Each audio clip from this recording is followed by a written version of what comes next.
Yeah, I think this is something much bigger than any person that I'm friends with, any of my family or anybody really is fully keeping track with, and it's very likely to get extremely out of hand.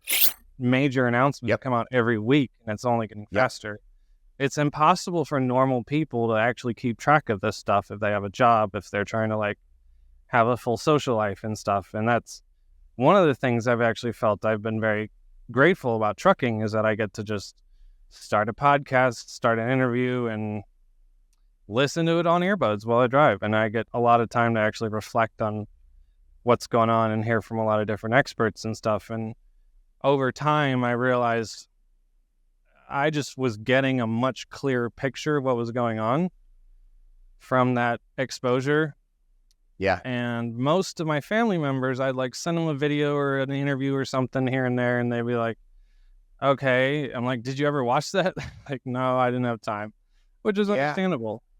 So that's actually why I kind of, go ahead. I was just say, it seems so far-fetched, right, to your neighbors. You're like, no, the actual news, the things you need to hear about what is really a threat to you is on YouTube, not your TV.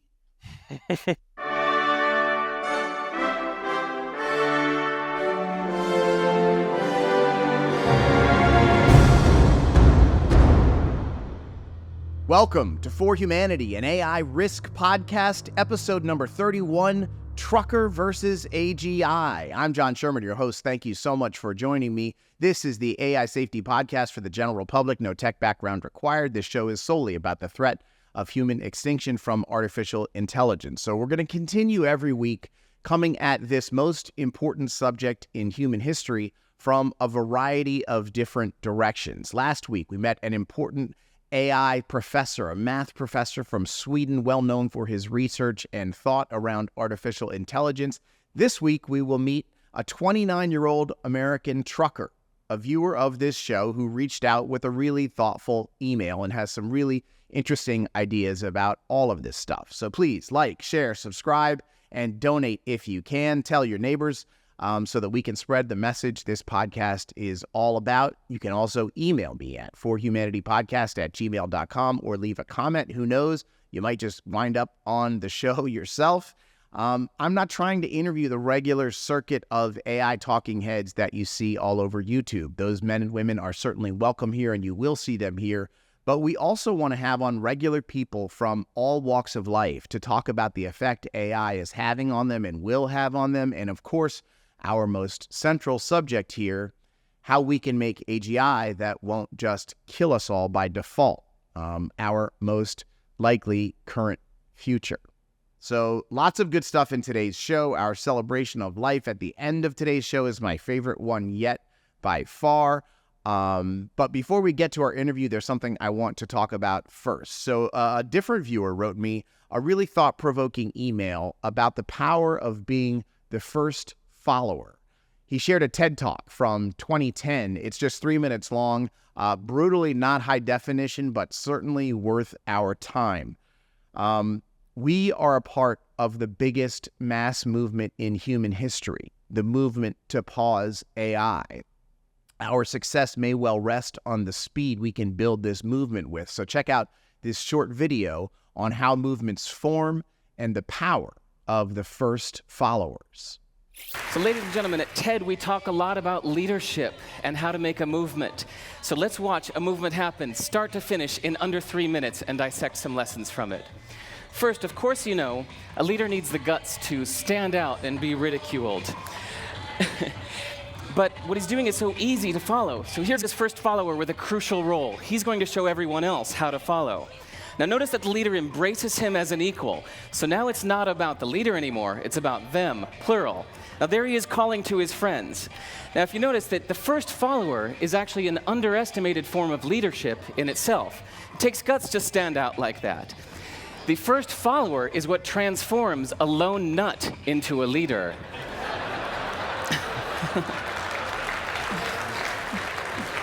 And here comes a second follower. Now it's not a lone nut, it's not two nuts, 3 is a crowd, and a crowd is news. So a movement must be public. It's important to show not just the leader, but the followers, because you find that new followers emulate the followers, not the leader. Now here come 2 more people, and immediately after, 3 more people. Now we've got momentum. This is the tipping point. Now we've got a movement. So notice that as more people join in, it's less risky. So those that were sitting on the fence before now have no reason not to. They won't stand out, they won't be ridiculed, but they will be part of the in crowd if they hurry. So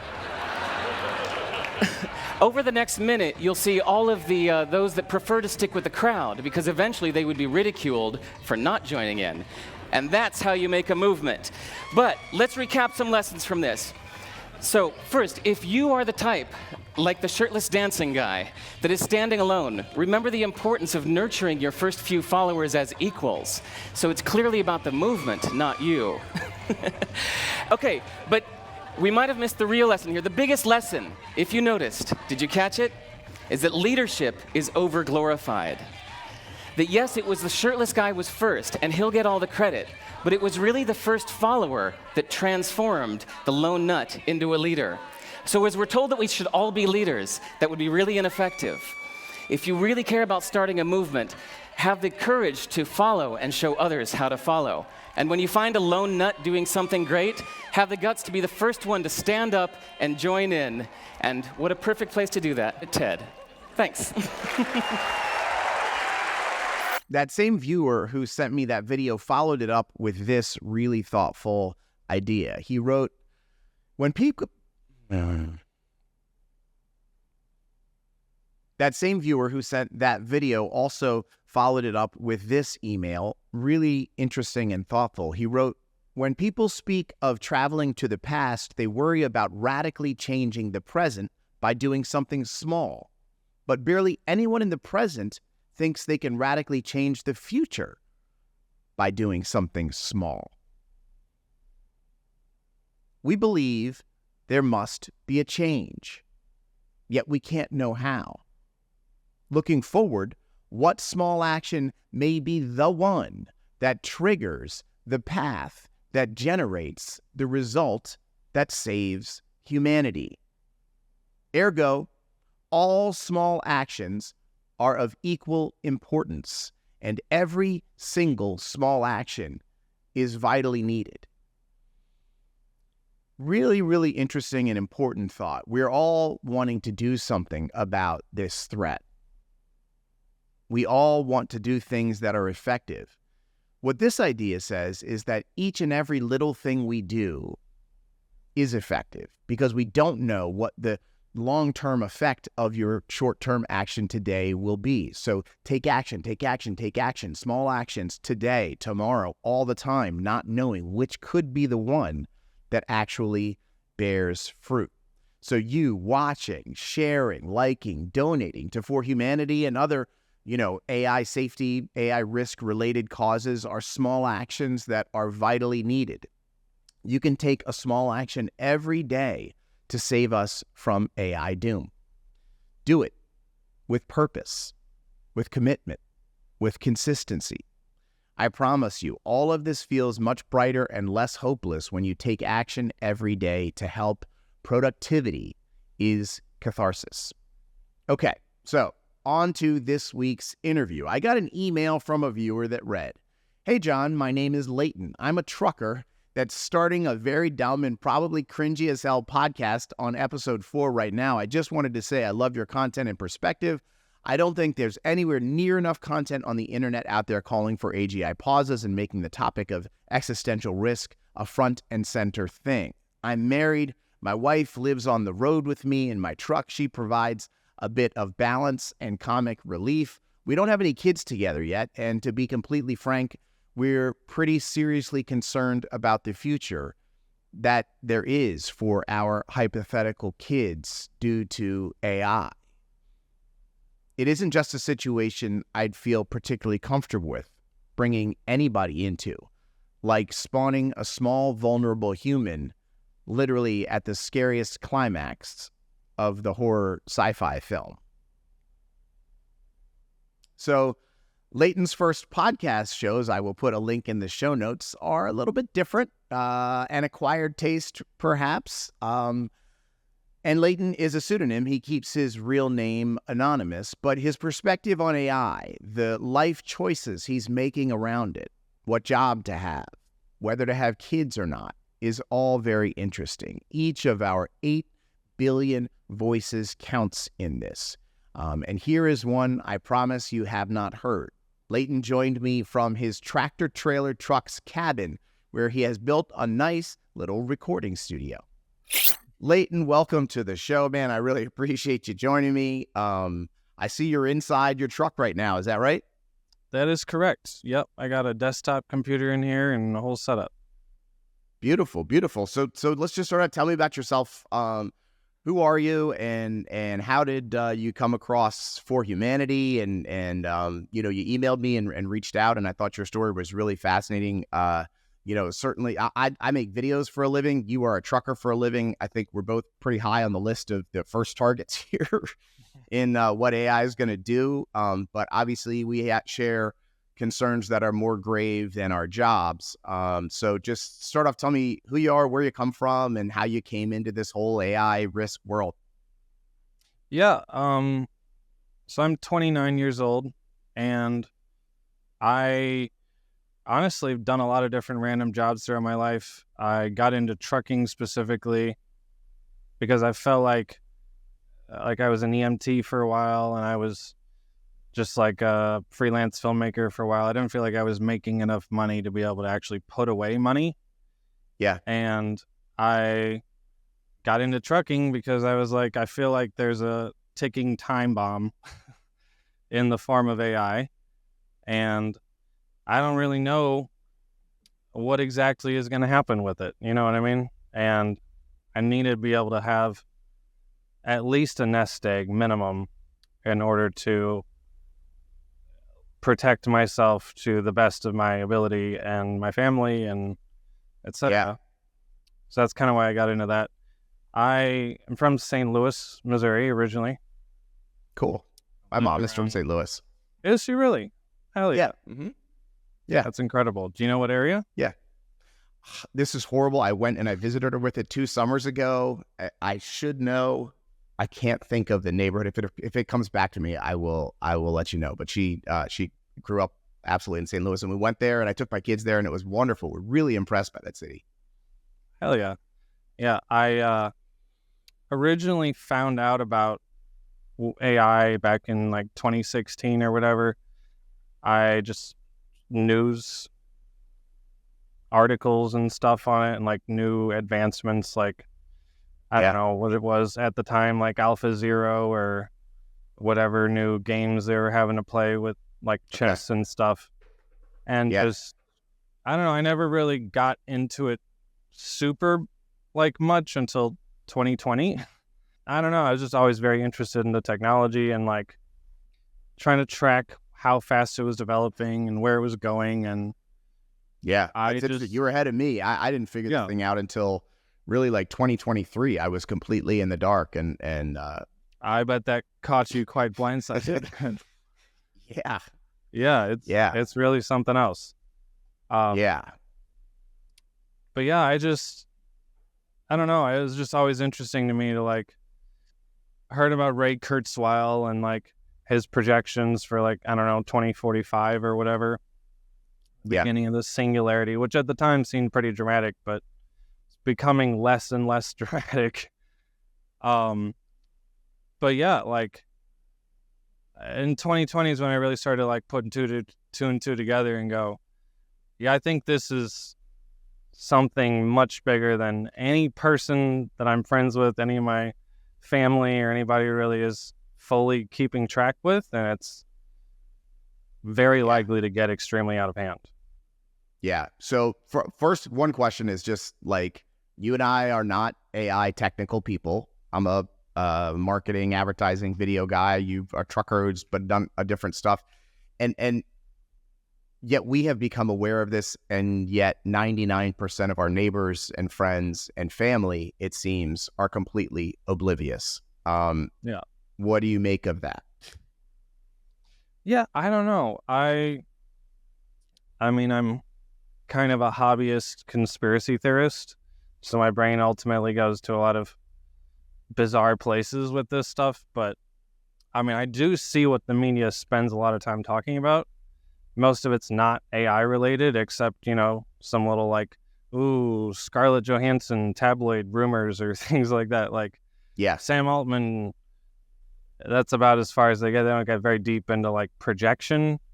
And I don't know. There's so much going on in the news, so much politically divisive, etc. I just feel like it's hard for a lot of people with their normal jobs to keep up with all of it. And the field is advancing so quickly. Like there's new papers that come out every day. There's new major announcements that come out every week, and it's only getting faster.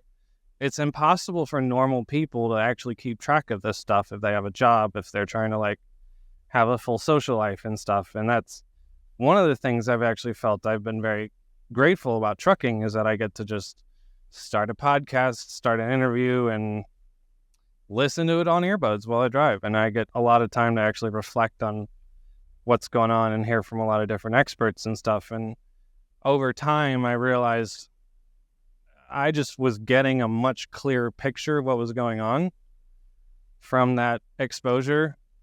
Yeah. And most of my family members, I'd like send them a video or an interview or something here and there, and they'd be like, okay. I'm like, did you ever watch that? Like, no, I didn't have time, which is understandable. So that's actually why I kind of, go ahead. I was just say, it seems so far-fetched, right, to your neighbors. You're like, no, the actual news, the things you need to hear about what is really a threat to you is on YouTube, not your TV.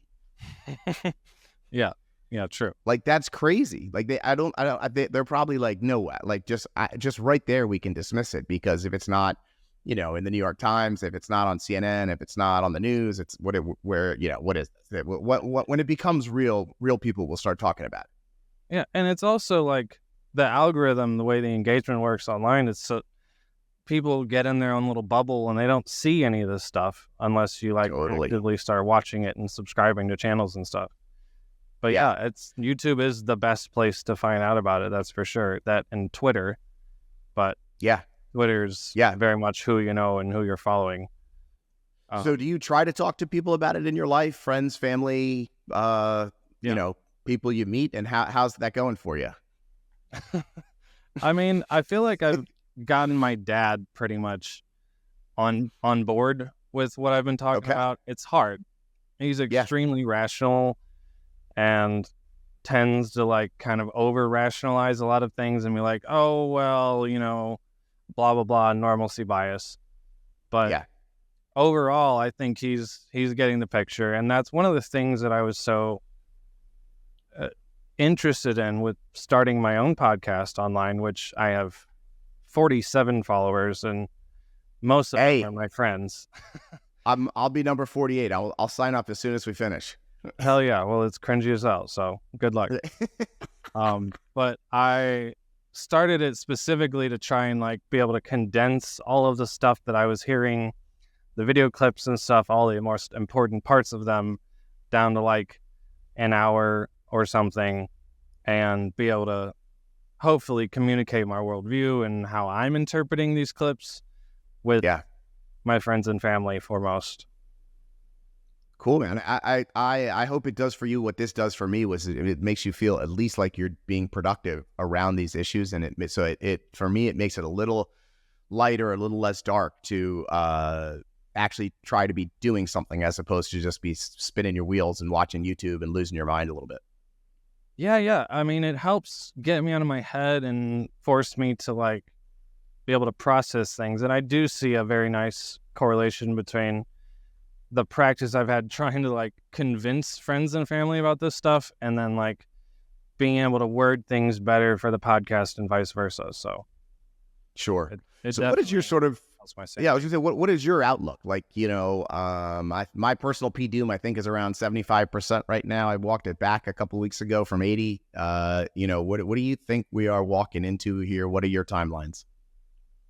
Yeah. I mean, to AGI, the very nebulous thing that is referred to as AGI, I would say probably 3 to 5 years, I'd imagine, to the starting basic AGI. And that's, I feel like me being hopeful. Yeah, I like that. I'll take could 3 to 5 sounds pretty positive. It could be 1 to 2 for sure. But yeah, I mean, I have a lot of concerns. I tend to agree with the Yudkowsky-esque factions on the internet and the less wrong sites with the fact that I think AI by itself is a pretty big danger. I also am very concerned with AI in the hands of people, in the hands of organizations. Yep. That's, I think, possibly one of the most prescient dangers. I feel like unless people are extremely stupid, which, I mean, I just watched an interview on Joe Rogan of all places, where he was talking to this Jeremy and Edward Harris guy. I don't know if you saw this interview recently. Okay. And they were saying that they have people. They spoke very dramatically and sensationously about this with a lot of mystery and intrigue. They're like, they have the people that get stuff done in the government, is what they said. They have these people on their side, fully informed and doing stuff, but they literally couldn't say anything about it, which leads me to believe it's not like congressional. It's not like. And these are the guys that did the Gladstone report. These are the guys that did the Gladstone report for the State Department. I mean, that sounds about right. I don't remember. There was a report like basically saying that the government, it was a private consulting agency that the government hired to do a report, and the report was basically like says everything that we believe, that like you better take this really seriously. There's a really big deal. It could kill us all. Da da da da da da. It was like, you can't say the government doesn't know anymore. I've actually been in contact with those guys trying to get them on this show, and they've emailed back a couple times. So I think they're probably going to come on, but that's interesting. I haven't seen that Joe Rogan. I'll have to go watch that. Well, tell him I said hi. Nice. Yeah, but yeah, I was very intrigued by that they were saying that they have, like, I guess essentially maybe intelligence officials in on this. The only reason why I guess they would be so like dodgy about the question of like who exactly they were talking about. And that is honestly one of my most clear concerns. Is I feel like overall I have a lot of distrust of government, as I'm sure most people in this country do if they're paying attention. I desperately want to trust the government, and I don't know, like the fact that ever since the 50s, the CIA has been very clandestine. They've been without oversight, at least certain factions of them. Yeah. And they've had a lot of, they've started a lot of coups. One of which even being they replaced the Prime Minister of Australia. I don't know if you've heard about this event. I have not. Because the Prime Minister of Australia was trying to shut down Pine Gap, which is a satellite surveillance base they had in the center of Australia. And they literally had him replaced as the democratically elected leader of Australia. Like the CIA has such an exhaustive sin list. I believe all that. And I believe the government's done like weird things over the years, certainly, and things that we don't know about. But I will have to say this, and I'm kind of a weird one on government. I come at it from a weird place. So I grew up in Washington, D.C. My dad was a congressional staffer for 45 years, doing like nuclear arms control negotiations, all this different kind of stuff. And so I grew up in like inside the Beltway in a house of like a evil deep state worker, like, like according to like their, like this is literally what he did. It's like he worked for millions of administrations and continued to do his work. And I believe that the government is neither your friend nor your enemy. The government is your neighbor, right? And so it's like we seek in government perfection that we cannot find in humans. We want the government to be better than us, but the government of, by, and for the people can't be better than us when it literally is just us, right? So it's like all the greed and everything you see in your neighbors, the imperfections. There's not going to be humabots in government that are going to be devoid of like those characteristics. And I think obviously the draw of power and money and all these things sort of exacerbate those tendencies. So certainly you can have bad government. I was actually in my text chain with my college buddies today arguing about this. I was like, they're just bitching all the time about different things. And I was like, I feel like you guys feel like the default setting of government is success. That like, if you just set it and leave it be, it'll automatically just do great things. And like, no, like it's actually good government to have and sustain is really, really, really hard to do. Yeah. But we have a lot of room for improvement. I will give you that. Sure. Yeah. Speaking of family in the halls of power, my grandfather and my father, since I'm from St. Louis, both worked for Boeing. Okay. And on secret projects, both of them. So I'm definitely right with you of feeling like I don't even know what's going on in my own household growing up. I've had my grandfather, who's now 90 years old with Parkinson's, literally tell me to my face, he said, if you found out about what I've worked on, I would have to kill you. I swear to God, I could not believe my ears that he said that out loud, but he's genuinely it just came out. I don't know if he meant someone would have to kill you or I would have to kill you, but it was quite dramatic. And that's wild. There's all kinds of family heard it. Yeah, I was like, anyway. Yeah, I mean, the government certainly does lots of stuff that we don't know about, and this is actually something I'm interested in. Like, on the weekend Sam Altman got fired and then rehired, I really, really, really hope the United States Department of Defense was aware of what was happening. Like, I really, really hope so. Like the transition of power around the greatest technology ever, the kill 8 billion people button, like who's holding it, how they're holding it, what the people around them think of how they're holding it. The government really needs to know these things, I feel like. Yeah, no, that's an excellent point. I feel like that's why it was interesting to hear Jeremy and Edward Harris talking about like that they do know what's going on, because they'd be so dumb not to be fully aware of this stuff. And like it has every bit of national security, every bit of our future as a species, and especially as a country at stake. All of it is wrapped up into the future of AI, the future of our economy, the future of our presence in the space race against China, the future of our cybersecurity. All of it is wrapped up in AI, and they would be so unbelievably dumb not to know about it. But it seems like they do. It seems like they're aware of it. I don't know what exactly their connections are and their abilities to like infiltrate OpenAI or other frontier labs are, but they seem to be on the ball with it. I don't know if you think about this moment at all, but I thought, we talk about like, when will AGI happen? Like, I imagine, it's a Saturday afternoon and the labs have been working. They've had a great week, and, there's a buzz at OpenAI and everybody's thinking something might happen. And so maybe Sam Altman, goes off to Napa for a wine weekend, and he's sitting in a vineyard and the phone rings and they're like, Sam, we're here. We're on the edge. Should we hit the button and push it? And he's like, yes. And that's it. Like, it's, there's no great consideration. There's no great minds around a table. It is Sam Altman's decision alone whether or not to activate the system they believe might create a singularity. That's what I think it is currently.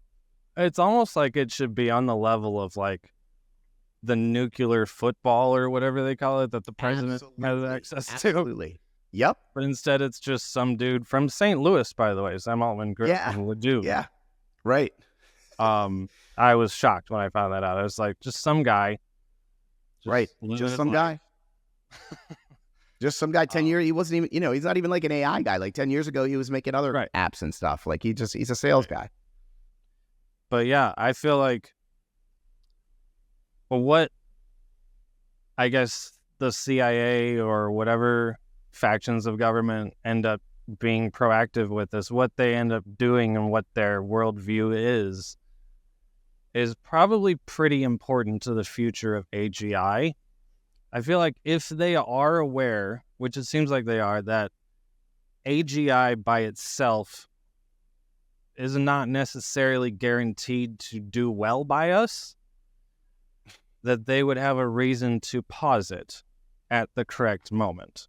I would imagine. I mean, it would seem so. And also, I feel like they're more likely to actually step in with some kind of, I've heard Dan Hendricks, you know who Dan Hendricks is? The Center for AI Safety or something like that. Yeah.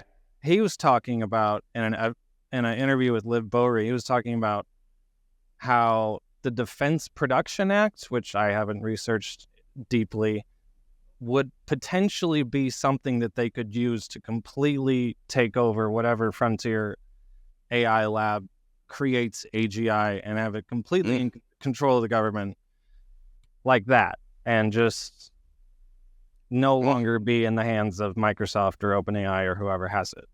Can you imagine that? Like literally, like the U.S. military storms the office, takes it over. The .comers are gone, and there's dudes in camouflage like at the controls. Yeah, that's something that it's like out of a movie for sure. Something to actually visualize. It's crazy that we're getting to that point potentially, because OpenAI has talked about, even Sam Altman, like in his Lex Friedman interview, his recent one, how multiple state actors, and he didn't specify, even though Lex was a complete baller and tried to force him to specify he's like, what accent did they have tried to infiltrate OpenAI already, which is extremely telling of like the stage of the stakes that are going right now.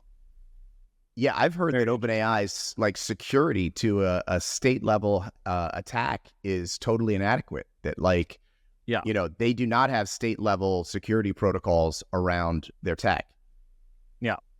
In fact, I think there was a time when they were joking, and I think this may have come up actually in the new Joe Rogan, Edward Jeremy Harris interview, that they were joking that pretty much every single advancement that they developed, they were instantly giving to China because they were already infiltrated by Chinese spies. They were absolutely convinced of that at one point. I don't know if that's changed. I hope that's changed. Yeah. But yeah, like, I just feel like a lot of people don't bring the geopolitical tension into the discussion enough, which I feel like is very real. It's very, there's people talking about it. When you talk to your dad or whoever you're trying to convince about this, I'm sure you get China's just going to beat us if we stop. We full speed ahead because China. Do you get that? And how do you tackle that one? Yeah, I mean, I know there's multiple people that have tried to create a nuclear proliferation act kind of situation with China, where there's we agree at a certain pace, but I don't understand how that would follow through unless we're also giving them the same AI that we have. That could help slow it down and help less of a Moloch kind of I like that. It's like if you say we have a 12 to 18 month lead over China, people would lose their minds over this. But if you said literally like, you don't have to push so hard because we'll give you the thing, we'll give it to the world. That's really the only way that I think it would make sense to do. But at the same time, I don't know that the CIA would be too happy with that. No, and I don't think the American public would be, that wouldn't be so a popular happy one. with that. That would be a real tough sale. That'd be a real tough sale. Yeah. So, let's talk a little bit on the personal side. I know in our email you said you drive in your truck with your wife, and you all have not had kids, and that having kids is something that gives you a little pause given this stuff. I have kids; they're graduating from high school next weekend, and it weighs heavily on me. Like, thank you. It weighs heavily on me, their future, and this stuff. And I totally get where you're coming from. Tell me about, your sort of your personal life and your planning and how all this plays a role in it. Yeah, I mean, I've gone through various periods of despair and trying to grapple with this whole situation, and just feeling like, even for myself, like job wise, like what exactly am I gonna do? Yep. I ended up going into trucking because I wanted to make a gamble that, due to some of the like state regulations and DOT issues, that trucks might actually be the last thing to get switched over to AI in terms of like job wise. Okay. And so far it's been correct. That actually has paid off for me. As opposed to going into pretty much any other field. Not that many fields have been replaced yet. Right. And they talk about trucking being, high on the list and super vulnerable, but you're right. I've not seen any robot trucks yet. And I've not, there's a million trucks going around, dudes driving them, and it does not seem like that is going to stop anytime soon. Yeah, they're developing them. They're in the works for sure. Yeah. But yeah, it'd be a really interesting one when people are on the highways with driverless 18-wheel trucks. It's also going to be fairly unpopular, I'd imagine.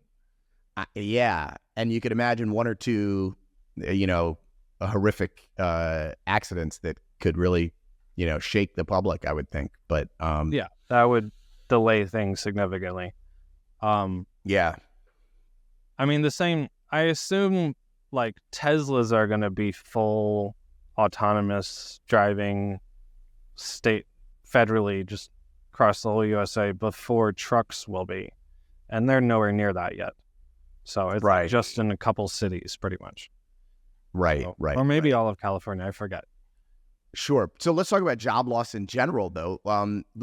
The people who make the good case and say we should race towards AGI as quickly as possible also say that we're going to have 50 to 80% unemployment in the next 5 to 10 years, and that it's all going to be fine. It'll be, some turbulence on the way to utopia. What do you make of the good case and job loss? Yeah, I mean, I definitely don't think our economy is capable of handling a stable transition of that sort. Like, I've long talked about the number one most powerful thing of AGI, or something, getting closer to AGI, is its ability to transform our manufacturing infrastructure and everything, like mining, all of that stuff. As soon as we get these like mining machines, even construction machines fitted with cameras and LiDAR and very intelligent systems piloting them, I think that is going to increase our production so much more. And actually, as far regarding the whole space race thing, that is definitely the linchpin.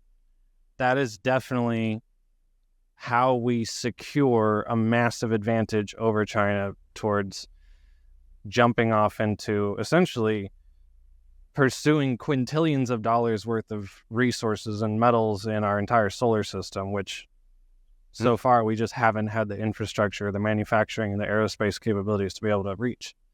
And neither have they, but their population is going to be going down significantly in the next 10 years, and they're aware of that. And they have a very large reason to essentially attack Taiwan and prevent us from getting the AGI that we're trying to get by taking over TSMC, the main producer of chips at this point. So that then they are likely to... I just see a lot of turmoil in that area of the Pacific being related to AI. That has never occurred to me, but that's a really interesting idea that has never occurred to me, that you're saying that basically, like, if China thought they were going to lose the race to AGI and we were doing it with chips made in Taiwan, their only choice would be to shut down the chips going from Taiwan to us. And the easiest way to do that would be what they've been threatening for a long time, which is just go ahead and launch the ships and send the troops and try to take Taiwan. And we've been basically forcing their hand for a little while now. Like, we've almost completely embargoed them from even getting chips from NVIDIA or TSMC at all, as far as I'm aware. Right. They get half power chips, or with the watered down chips we're giving them. I can't imagine that's going to satisfy them for that long. Yeah. Yeah. Yeah. They're whack ass chips. They're like nerfed. Yeah. Yeah. There's nothing to them. Okay. So what do you you started your own podcast, and that's making something that's making you feel productive. What else are you thinking about doing, to try to make a difference in this stuff? Well, I have a bunch of ideas. As I've mentioned, I'm a filmmaker. I've mostly done VFX for a couple of small, like, independent movies. Awesome. And I just did some videography, like music videos and like a commercial or two or something very basic. Cool. I have very little as far as like a portfolio goes, so I'm not like pitching myself to any studios or anything, but I've had a hunch to write a movie that hopefully can communicate some of these ideas as far as AI goes and like the oncoming danger. But I think I've mostly put it aside because I just realized by the time I finish writing and producing and making the movie, it'll be over. So I don't think it would affect much. I do think that film is some of the better ways to communicate ideas in a emotionally poignant way. Yeah. But yeah, that's kind of what the podcast was, is I was going like, I just got to go straight as fast as I can. Yeah. I like it. I also had an idea to promote the podcast and to promote this idea to kind of get it a little bit more in the media, to potentially organize a protest at the $100 billion Stargate Phoenix data center that Microsoft is building. And hopefully something like memorable enough to get the media outlets properly glommed onto it. I don't know I would certainly encourage you to check out Pause AI. It's really cool, and maybe come to the Discords if you have the opportunity to. There's like Thursday at 2:00 East Coast time. It's really cool. It's like 16, 20, 25 people in a video conference talking about what they're working on, how people can help you do what you're working on. It's a really awesome community to be a part of. Yeah, I watched the episode of, I forget his name, but the Swedish guy that moved to London where you were talking about that. Yeah, I Chris, immediately joined the Discord, and I was like elated to see they had a whole little section about protests. I was like, hell yeah, somebody's thinking about this. Yeah, it's awesome. We're doing protests, and it should just be building over time. Like, I truly believe, I read this on Twitter the past week, and I really, really believe this. I think that the movement to pause AI is going to be the biggest mass movement in human history. I mean, it better, or I'm going to be very disappointed in humanity in general. Yeah. Here's something I wanted to talk to you about. So you and I are just regular people, non-technical people. I have learned, and I don't know how much you've dipped into this and you're, peeling the onion back on this thing, but the origins of AI safety in effective altruism and rationalism, and which is where sort of Eliezer starts, and he started those off as well, that one of the reasons that the general public is not in this conversation, and this is hard for me to say, is that that's kind of how both sides wanted it to be.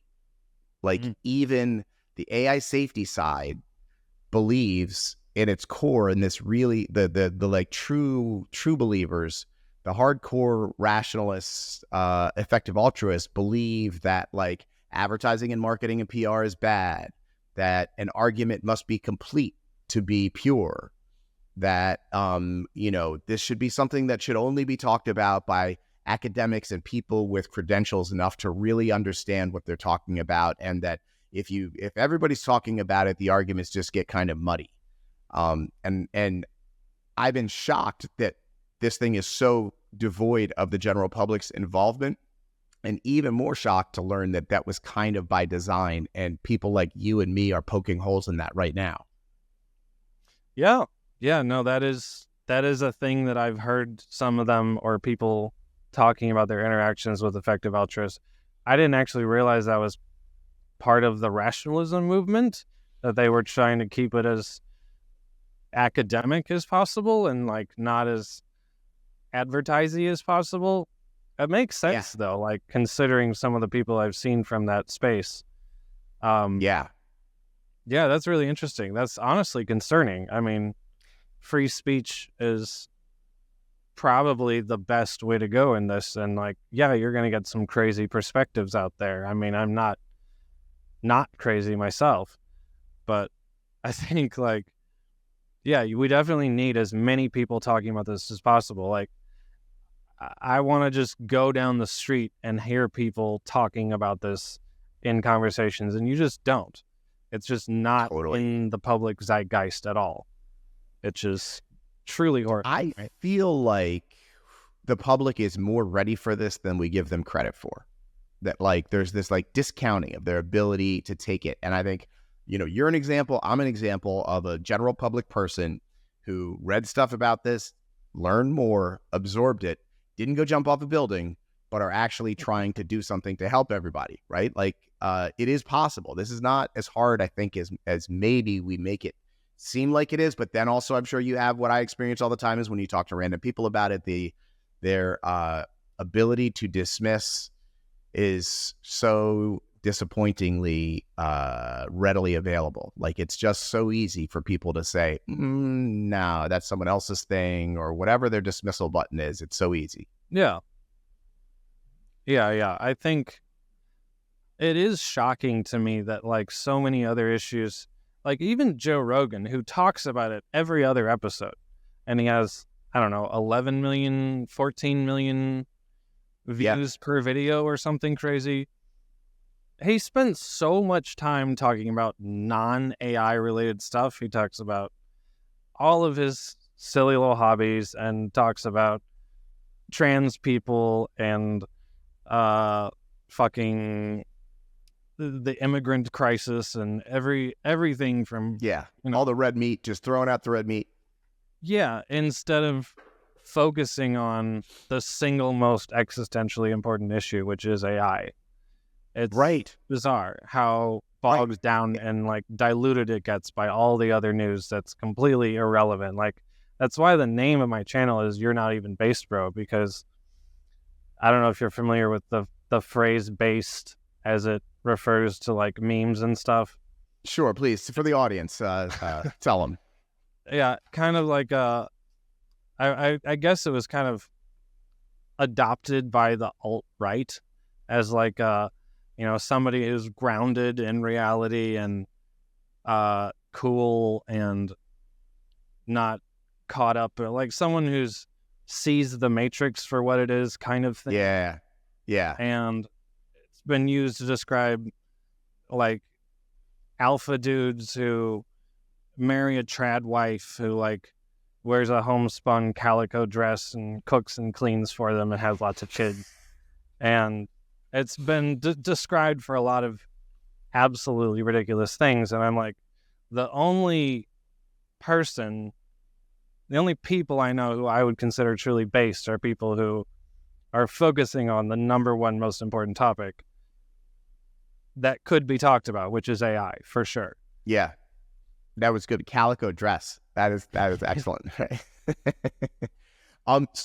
Funny you talk about Rogan. So Rogan said something one time. I have a lot of issues with Rogan, like lots. But he said something one time that really blew my mind. And it's really one of I think the single most interesting and insightful things I've heard about AI risk and where we are. And so he says basically that like he believes that humans are biological caterpillars who are building digital cocoons to launch digital butterflies.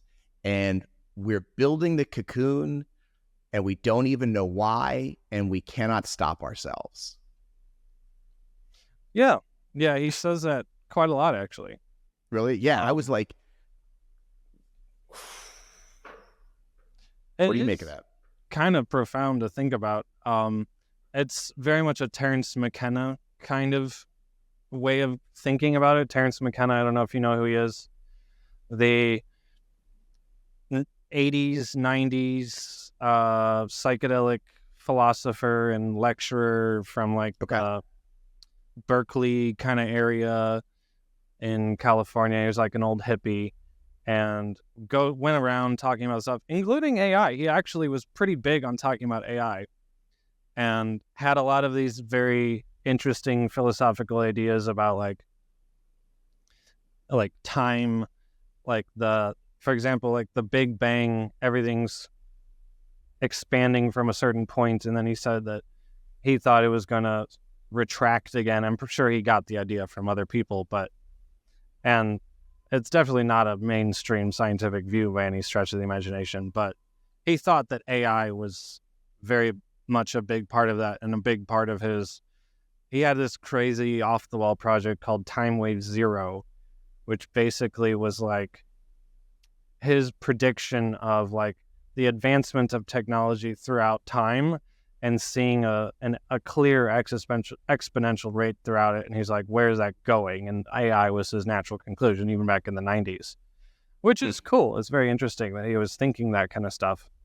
I don't know how high he was when he thought of this kind of stuff, but so yeah, Rogan is a huge Terence McKenna fan, and I'm sure that's where he got some of that stuff from. At the same time, I also find it pretty fatalist, pretty like hands-off, like, no, well, we'll just go in this direction. So it removes all agency from humanity. And we can't accept that, I don't think, at all. Like, if we should building this digital cocoon, we need to slow the hell down.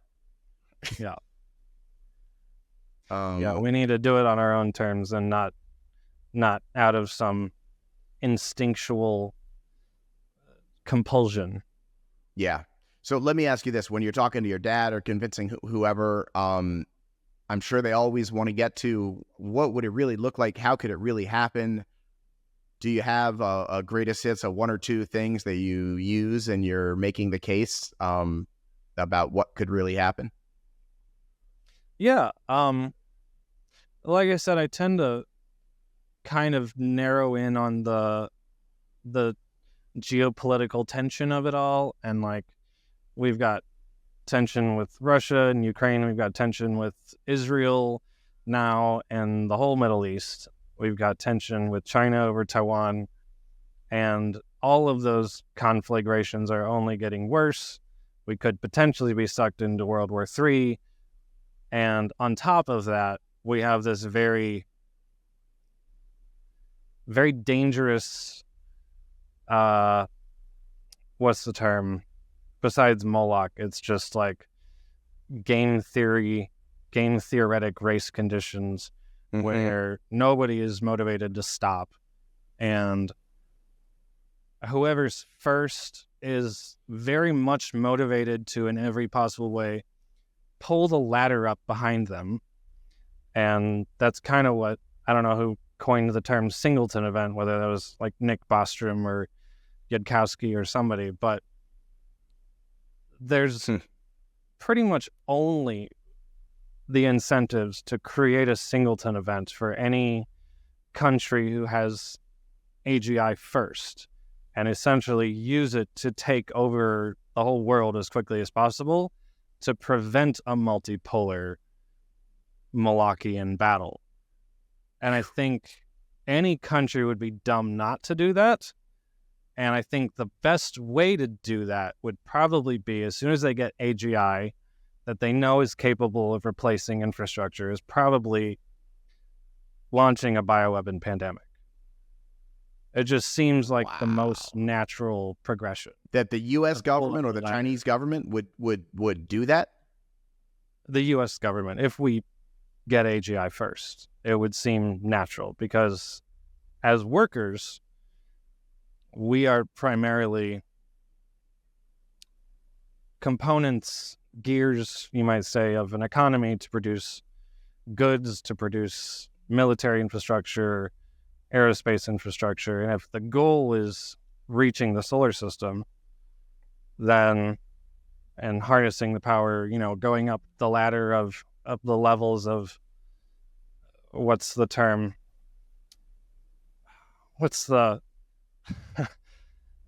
I'm sure you're quite familiar with this term of like building Dyson spheres and stuff like that as a there's a term, some Okay.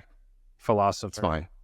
Anyway, but yeah, just being able to harness more energy as a civilization, and yeah, like. So you think that the progression could go like theoretically, OpenAI achieves AGI in 2 years from now, and the Defense Department immediately steps in and takes over and nationalizes AGI. We're the only country that has it, and the elites in the U.S. who know that they no longer need this workforce or the international competition would launch a pandemic to thin the herd.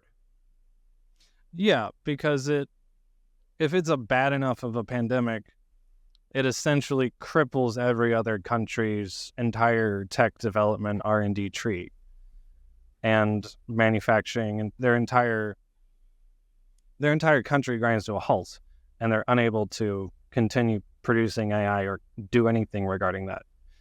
And they would also be crazy not to do that because they don't want to be caught in a race condition where they have to keep producing AGI faster than it's going to not just kill us. I mean, right. All this presumes that when it shows up, it doesn't just eliminate us right away. Yeah, I assume they'd have to keep it definitely very much sub ASI.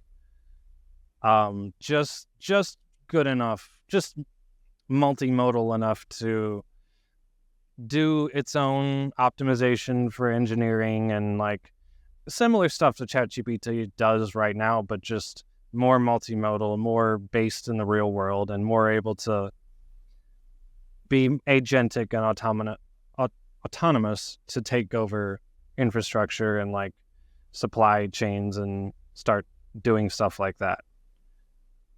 So wow, that's a very different picture than I normally paint. Like, and for me, it's like sort of how would technically the AGI on its own, if it decided that it had different goals than ours, and that we were just in the way, how would it, most efficiently rid the world of those pesky humans? And there's so lots many of different ways. So many ways, So right? many. Literally infinite ways. Literally, us as humans obviously can't figure out what something 1,000 times smarter than us would do. But I feel like for the regular person to have a one-on-one conversation with someone and like they walk away believing that AI risk is real, they sort of need some kernel in their head of a picture of what that bad future literally physically looks like for them and their family. I think if you can like light that switch a little bit. And that's also why it's so hard to convince people of that, because it's like telling them to imagine the unimaginable. And absolutely. That's a consistent problem that I found with people talking about FUM events, like Connor Leahy debating Guillaume Verdon or like any of these people. They all run up against, oh, what does that look like? Well, I don't know, because I'm not significantly more intelligent than I am. Right. But for the purposes of convincing you human, I will come up with a human argument. It's a ridiculous thing, but it's almost like as if humans cannot imagine what is beyond their imagination, we're in real trouble. Yeah. No, you have to at least have a vague picture of it. I can imagine so many ways. Like Elon's Grok, this XAI company, scares me almost more than any of the other ones. Like, how come? The fact that he's saying the mission and exclusively nothing but is to learn more about the universe and be endlessly curious. Like, oh yeah, and know the truth and only speak the truth. Because there's only one truth for everyone.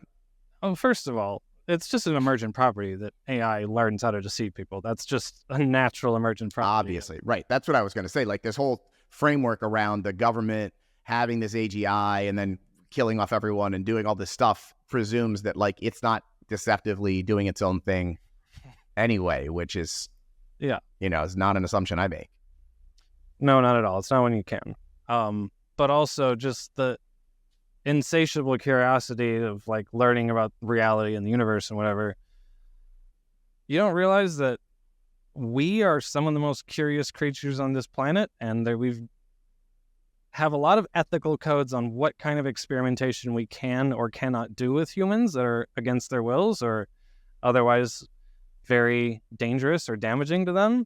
I don't think an AI that's programmed with that kind of mission would give a damn about our rights and essentially use us as guinea pigs in some of the most horrifying experiments the Nazis never even dreamed of. That seems pretty obvious to me.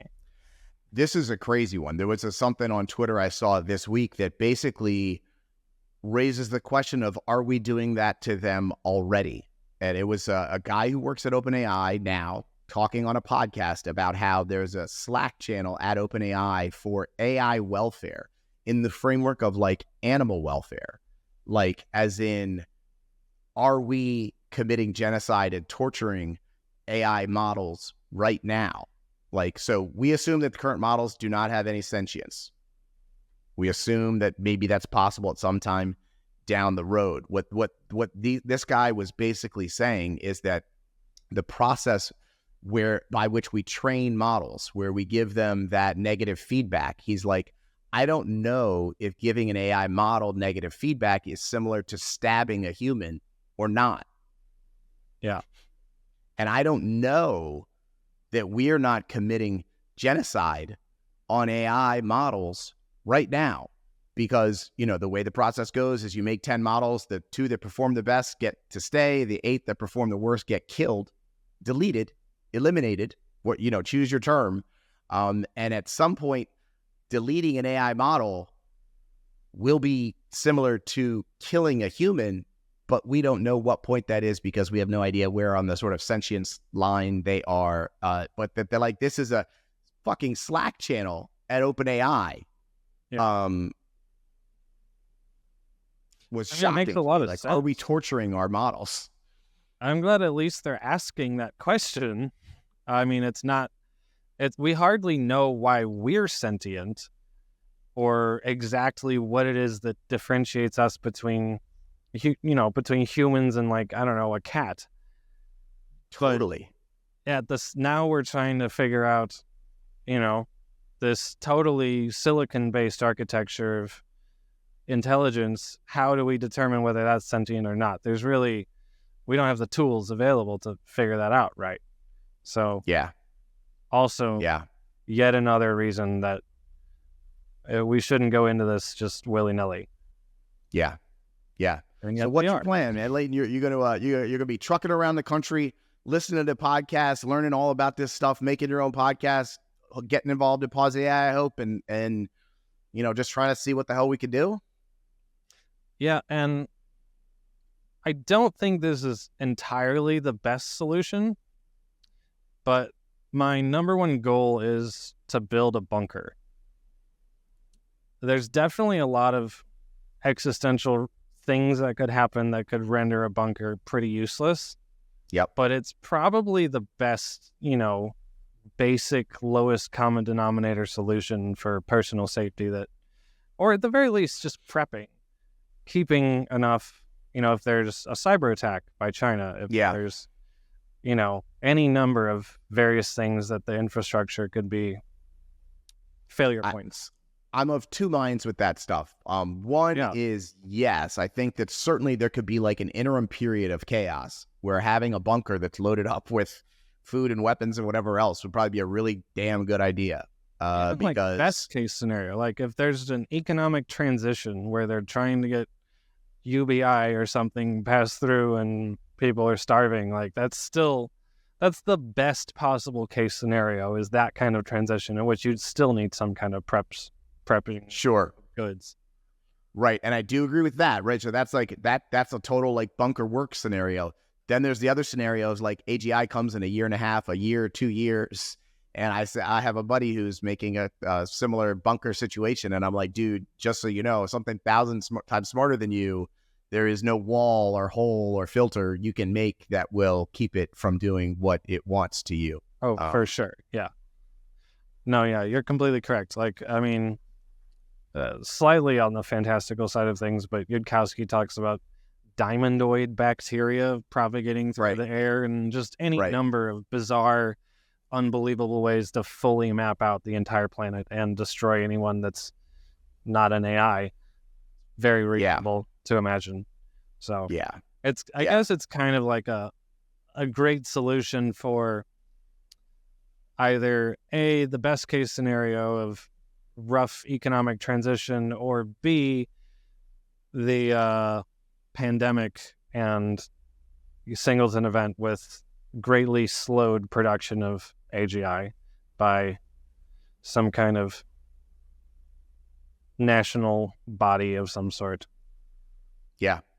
I always like to end these things on a hopeful note, something that makes you optimistic about the future. Tell me what makes you hopeful? Well, I mean, it makes me hopeful that I found out about this stuff. So I feel like a lot of people could potentially find out about this stuff, and I'm not anybody special or extremely intellectually minded whatsoever. So that's encouraging to me. Totally. And I think building community is always encouraging. So it's great to talk to you and be able to talk about this stuff. It's a lonely experience living in the world where 99% of the people around you are living a life that this is just not even in their head at all. And once this is in your head, I'm sure you feel like I do. Like it's there's not an hour that goes by where this isn't a thought. Yeah. I feel like it's also important to talk about this stuff because it's just too easy to like default back to normalcy bias because it's such a traumatic and bizarre thing to even grapple with that your brain just wants to like block it out and be like, oh, I'm just doing my thing, and come up with other positive and hopeful things that you would do with your life that aren't at all related to that. And it's very difficult to like actually put your nose to the grind wheel and like pay attention to this stuff and stay awake with that in mind for a lot of people, myself included. Yeah. But it's also like whatever we know today is going to be toast a month from now. Like it's not just committing to like learning, it's committing to riding the coaster wherever the hell it's going. Yeah. That's very well said. Yeah. Awesome, man. Well, listen, I'm so glad that you reached out.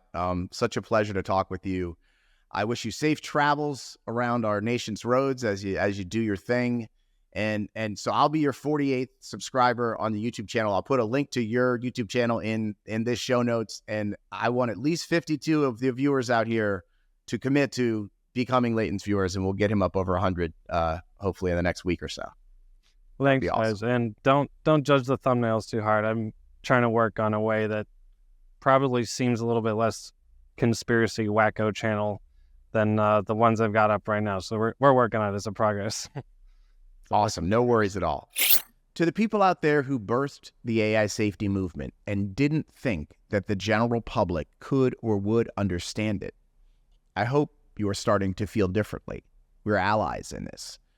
I hope you're starting to have more faith in your neighbors from all walks of life and our ability to understand the case against AI risk. If a trucker and a video guy can talk for an hour at some depth on AI risk, anyone can at a level that they are comfortable with.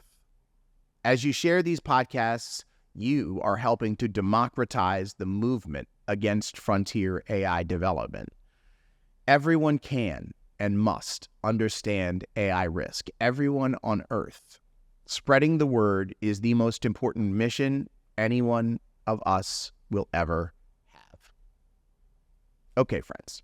Last of all, it is 2024 and we don't know how long we have to live, so we live every day like it could be the last one. Part of that is celebrating life, and we end every show with something we call a celebration of life, just something that makes us thrilled to be alive. This week, I have something very, very special and personal to share with you. This video literally makes me thrilled to be alive more than anything else on Earth. Today is Sunday, June 2nd, when I'm recording this. Later today, my twins will graduate from high school. I don't have any other children. These two are my whole world. And I am surely biased, but they are both just spectacular young humans. My daughter has an absolutely beautiful singing voice. And as part of our sort of capstone project for her senior year, she worked on a vocal program for a month and performed it last week. She sang for 35 minutes, and she was just absolutely magnificent. I know I'm biased, but tape don't lie. So my son also has been playing the guitar for many years, and he joined her in her performance for one song at her senior recital.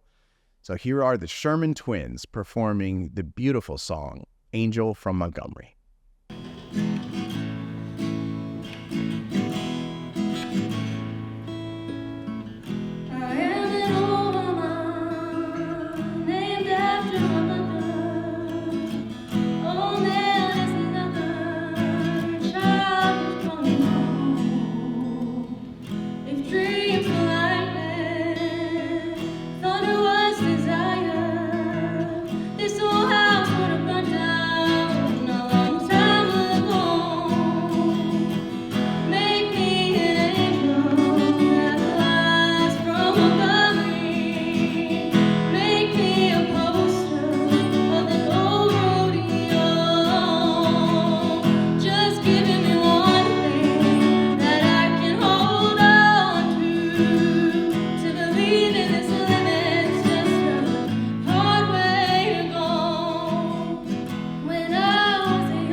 They are why I do this.